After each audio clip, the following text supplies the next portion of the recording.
What's up everyone? Today we're gonna talk about force feedback, ergonomics, and of course, this wheel right here. This Mercedes AMG F1 wheel was sent to me by Sim-Lab. They like the channel. It's mostly because of you, I have to say, because the channel has been growing at an amazing rate in the past months.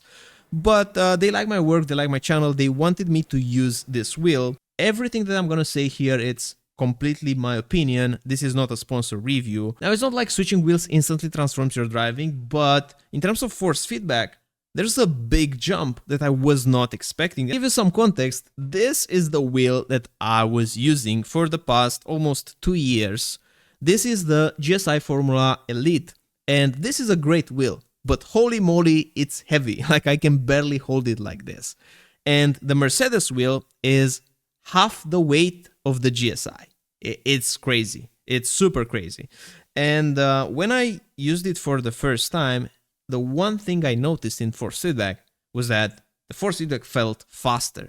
Like, I couldn't feel more details, but the details that I was feeling were just transmitted quicker to my hands. And in a way, it makes sense, you know? Like, this is made of carbon fiber, or at least the chassis. And when you put it in your wheelbase and you're just driving around the track, you're instantly noticing that everything, like every sensation, feels a little bit more natural because you don't have the inertia or the mass of the wheel to just fight the wheelbase itself. Maybe it's also the way that this wheel is built. It's built maybe to get that feeling to your hands a little bit better. That could be the case as well. I can't pinpoint exactly what, but it was like a big change in force feedback without doing anything. So right from the bat, this was something that we was really happy to see. So this might be common knowledge, but if you don't have a strong enough wheelbase, maybe you have a 5-10 Newton meter wheelbase, don't go for a ultra heavy wheel. Get a lighter one instead. I think it's gonna be a little bit better for force feedback. And another thing worth considering when just looking at the wheel is the design of the shifters. I think this design is superior. Like, as you can see here, the downshift and the upshift, they are both linked. So when I'm downshifting here, you see this paddle is moving as well. And this is great because you can do the following thing. You can obviously downshift like this, but you can also upshift by pressing it like this, you see? So you can use the same paddle for both downshifting and upshifting. And this is incredibly useful because maybe on corner exit, you're downshifting into the corner, now you're going on the exit, and with this hand, you can adjust something while you're upshifting with your left hand. And this won't happen that often, but when it happens, man, it feels so nice that you can do this. And this is just one of the examples of this wheel being designed for an environment like F1, where ergonomics is a must. Like, the driver needs to have everything in reach and everything is well thought and put together so that he can focus on the driving. This is just one of the examples. But also these shifters, the travel is very thin. Like, you can downshift so quickly. It's actually crazy. I'm going to put it on here on the screen, me downshifting. The travel is so small that you can spam it very, very quickly. The shifters are silent. Personally, I don't like it. I like having very, very aggressive shift sounds. Like the GSI, let me show you. This is how the GSI sounds when downshifting or upshifting. And this is the Mercedes F1 wheel. You see the difference? Personally, I'm enjoying the GSI more, just in terms of the sound, because I don't have any problem with the rig or the wheel being loud. I actually like it. But if you need a quiet room, obviously that's a big advantage. And you can also adjust from this part here. It's in the manual. You can adjust the travel of the shifters, so the upshift or downshift. You can do some small adjustments, but just by default, I think this is perfectly fine. It helps you, it gives you that competitive edge when downshifting, and all in all, I was quite impressed by this shifter system. And because this is an officially licensed F1 wheel, it comes with a big advantage, but also a small disadvantage, or a small critique, call it what you want. So firstly, everything here, like the way that this is put together, the layout, this isn't just for, design or just look cool and be shiny and all of that. This is just pure function.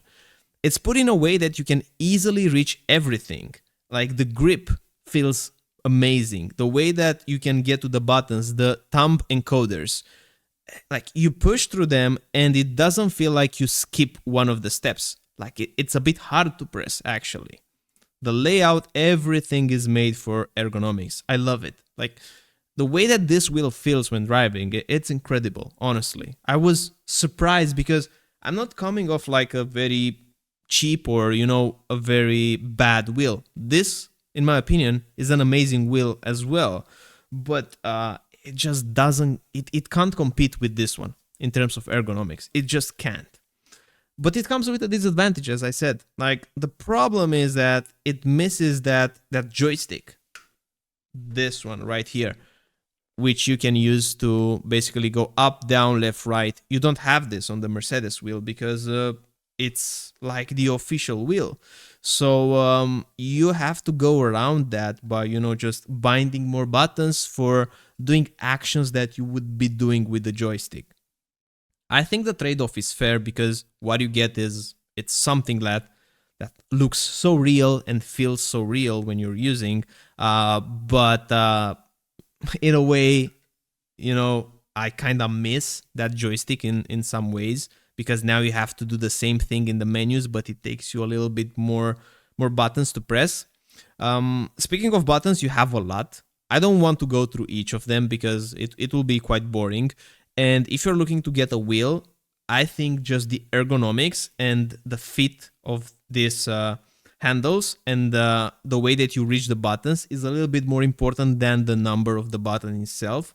But in terms of what you have here on this wheel, it's crazy. It's much more than I have on GSI. And also, you have two buttons here on the back. This one and this one, which are super nice. They're right in the perfect place. Like, who would have thought that someone that designs this for an F1 wheel would know that this would be in the right place? So all in all, in terms of ergonomics, I'm honestly impressed, man. Like this is amazing. This is the right thing to do, and I hope that manufacturers that are developing new wheels will think a little bit more about the practicability of using the wheel itself, because for GSI, for example, this part is so thick that you can't actually do this. Would be cool to do this with the thumb instead of doing this, but you can't, at least in my case. I can't do it. And once again, I love this wheel. I used it a lot. But now that I've just used the Mercedes wheel, in terms of ergonomics and the way that everything is positioned, I have to say it's not the best layout. It works, but it's not the best. So I do hope that manufacturers will try to find and bridge a little bit the gap between what looks nice, what looks cool, and what is helping us just for from this pragmatic point of view, just for functionality. And once you start to look closely at every small details, you will find that the ergonomics is just a big theme that's going everywhere in the design. Like, for example, for the clutch, you have here these two grooves where you can place your finger. So this will help you to avoid the finger sliding, or you can use both fingers like that. Once again, another detail that shows this wheel has been well thought of. And my honest opinion about it, man, this is an incredible wheel. This is the best wheel I have ever used. At first, when I got it out of the box, I was surprised how light it was, and I was not sure like what materials did they use, because you see, when you feel something a bit heavier, you have the tendency to feel or think that it's a bit more premium. But once you read about it and you see that, okay, this is made out of carbon, the chassis, and you have premium materials here, it's made with the purpose of being lightweight. It's not that it's lightweight because it's not premium, it's the other way around. And when you're connecting it to your wheelbase and you feel like the force feedback is more responsive, and you may get that aha moment that, oh yeah, because it's lighter, now I can feel better the force feedback, then it all makes sense. And all in all, it's an incredible wheel. I'm so happy that Sim-Lab sent me this. I'm honestly in love with it, and I'll be using it from now on. So this is my main wheel starting from now.